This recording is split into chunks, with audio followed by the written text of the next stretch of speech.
Welcome back to my YouTube channel. If you're new here, I'm Kesley. It's so nice to meet you. It's so nice to have you here. As you guys read by the title, today's video is going to be all about starting your natural hair journey in 2026, because if you don't have natural hair in 2026, what exactly are you doing? In this video, I'll be sharing with you guys my personal journey. I'll be showing all of my transition photos and videos, my big chop journey, and just my overall journey and things that I've learned along the way. And so if you guys are interested, before we hop into this video, don't forget to leave me a like, comment down below that you're new, and also subscribe, because it will really help me out so much. And so if you're thinking about cutting off your relaxed hair, this video is for you. So just to give a little background about my natural hair story, I grew up having relaxed hair. I never knew anything about curly, coily hair. All I knew was that every time my roots started to grow in, that my hair was too thick, it was hard to maintain, and I immediately needed to go get a perm like ASAP. And so that's what I learned about my hair from the time I was like 5 to 17. Really, all I knew was when my roots started to grow in, and at that time I didn't know that that was called my natural hair. I didn't know. I didn't know. I just knew that I immediately had to go to the Dominican so they can straighten it for me. But in my late teenage years, that's when I became more curious as to what natural hair is. I started to watch a whole bunch of different natural hair videos, and I would see different black women with thick, coily, curly hair, and I will become so inspired to start my own journey. And so I started that journey on December 30th of 2017. That's when I started my transition journey. I transitioned for about 6 months, and during this time, I will always either get rope twists or box braids to speed up my process so I can have enough hair on my head to finally chop it off, which I decided to chop off on June 5th of 2018. And the reason why I chose that date is really no reason. The day before, I remember having some Eco Styler gel, and I was just putting it on my curls, and it was like so curly, and I had never seen that before. Like, I was just so amazed, and I was like, oh yeah, tomorrow I'm going to cut all of this off and I'm going to finally go natural for the first time. So that's what I did. After our big chop, I wore my natural hair out for a month, and this just helped me get comfortable with seeing my natural hair, because before then I always had relaxed ends. Being natural, it taught me how to love and embrace my natural hair and stop comparing my hair texture and type and curls to someone else's, because when I was initially going natural, I was expecting for my curls to look like the curls that I always seen on social media. And so my first month of me having natural hair, it definitely was uncomfortable for me. During that time, I was also a tomboy. I wasn't really a girly girl. I used to play sports. I used to play basketball, and so I just remember always just being insecure about like the length and texture of my hair, because I was just thinking that I was going to have some jerry curls, that it was just going to be loose. I had to learn that my hair and my curl pattern is beautiful the way it is. Just looking back, I wish that my 17-year-old self would have realized that. But after our big chop, I wore it out for a month, and then after that, I wanted for my hair to grow faster, and so I would always get box braids. Like, that was my number one protective style. Box braids, and box braids. I remember buying the ACV rinse from Cantu, and I will always just apply that to my scalp, just so that when I'm having those protective styles in, that I also have a clean scalp. And I will do those rinses 2 times a month with me having the protective style in, just to make sure, you know, that my scalp is clean and that I'm just not growing dirty hair. And then I will always just apply oils to like speed up the growth of my natural hair. After I was consistent with wearing protective styles, my hair grew tremendously, and from there, that's when I started to experiment with different natural hairstyles. I honestly didn't know what I was doing at all.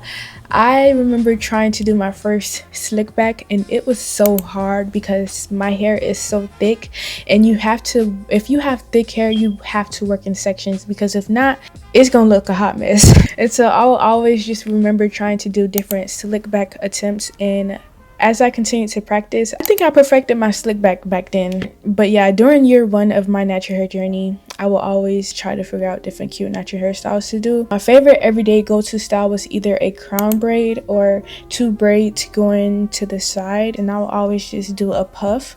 And then I will always go to the hair store and make sure to find different cute hair accessories to add to my braids in the front. Those hairstyles, it really boosted up my self-esteem tremendously. It just taught me how to style my hair. It taught me how to be comfortable with my hair. To make my hair curly, I would either switch in between twist outs or braid outs. Really, braid outs was my thing. Like, I love me a good braid out. I love me a good puff. That was my thing, and that was my favorite like style to do on my hair. Reflecting on my natural hair journey now, I can now say that I've become a lazy natural. I have multiple wigs in my stash. I'm always wearing half wigs because it's just over the years you just get tired of like caring for your natural hair. And so like in this current season of my life, like I want to prioritize different cute natural hairstyles like this. I have braids in my hair, and I just decided to do bento knots and add my accessories because I really want to get back into caring and embracing my natural hair instead of wearing half wigs. Basically, all in all, in order to start a natural hair journey, you have to transition if you don't want a big chop right away. Once you are comfortable enough with the length of your natural hair, then you big chop, and from there you create a consistent natural hair routine that you personally can stick to. And so for example, if you have the time to wash your hair weekly, wash it every week. Make sure you have a good shampoo, conditioner, deep conditioner, and styling products. Some of my favorites are from African Pride. I absolutely love their pre-wash. I cannot start off my wash days if I don't have the pre-wash in my stash. It literally melts my tangles away in 0.1 second. Like, I absolutely love that product. I love the Fill It formula. Like, that line is one of my favorite lines to use. Now granted, I haven't used their shampoo or conditioner. I 10/10 definitely recommend this line if you are looking to strengthen your hair. To moisturize my hair, I absolutely love the Camille Rose Honey Hydration or the Camille Rose Strengthening Leave-In Conditioner. I absolutely love their leave-in conditioners because it keeps my hair moisturized for a long period of time. And then to pair it with the leave-in, I go in with my shea butter, which I absolutely love. I cannot live without my shea butter. Like, I need shea butter. Shea butter, it just locks in that moisture. Over the years, I have stopped using oils like daily because I honestly, like I said, I became a lazy natural. But if you do want to oil your scalp, I'll recommend to use a light oil because heavy oils, it causes like product buildup and it just causes irritation to your scalp if you use it every day. That's something that I wish that I knew starting off when I first went natural because I wanted for my hair to grow like super fast. And so I will always apply Jamaican black castor oil on my hair every day. And while my hair is super thick, that oil, it made my hair thicker, and it also caused a lot of irritation on my scalp just how thick the oil is. Like, if you want to use that oil, definitely use it once a week, not every day. But if you do want to use the oil, make sure that it's super light so you're not causing irritation to your scalp. But yeah, all in all, cutting off my hair and going natural was really the best decision I made in my entire life because throughout the years I learned how to fully embrace my crown. I learned how to have patience with caring for my natural hair because since it's so thick, it's so easy to become impatient because it gets tangled easy, and it's just overall it takes a long time to maintain and care for it. And so throughout the years I've definitely become more patient and gentle with caring for my natural hair. As I stated earlier, like growing up, I will always hear that my hair is like so nappy, it's so thick, you need to perm your hair. Looking back and hearing those comments, I get it because it's a full-time job taking care of your natural hair, and if you aren't patient, it's like I might as well go get me a perm. Like, I don't got time to deal with this. But no, it causes you to have a lot of patience for your hair. Yeah, just looking back, I can now say that I love my thick hair, I love my 4C hair, I love my type 4 hair. It's beautiful the way it is. It don't need to be permed. Like, it's beautiful in its most natural state, and I would never go back to having relaxed hair. Like, it's like, why would you do that when you could just straighten your hair? You could become a straight natural.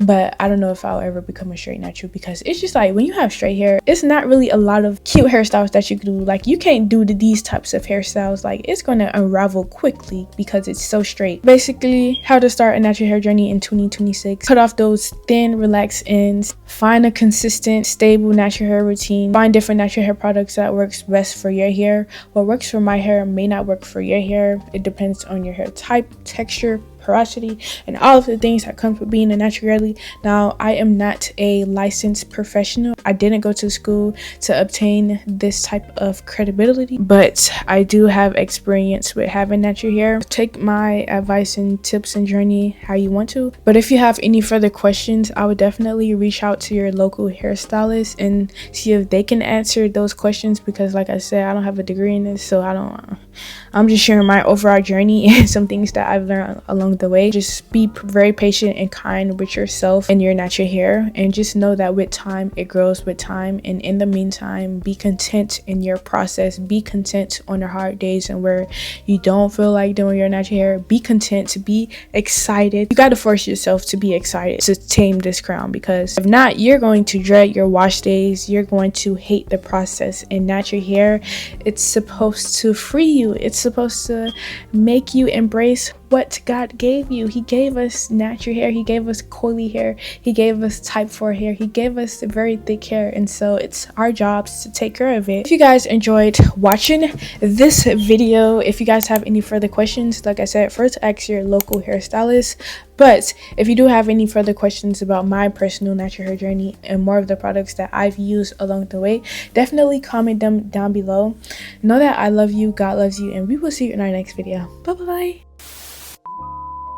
I didn't go to school to obtain this credibility, to obtain this credibility, to obtain this credibility.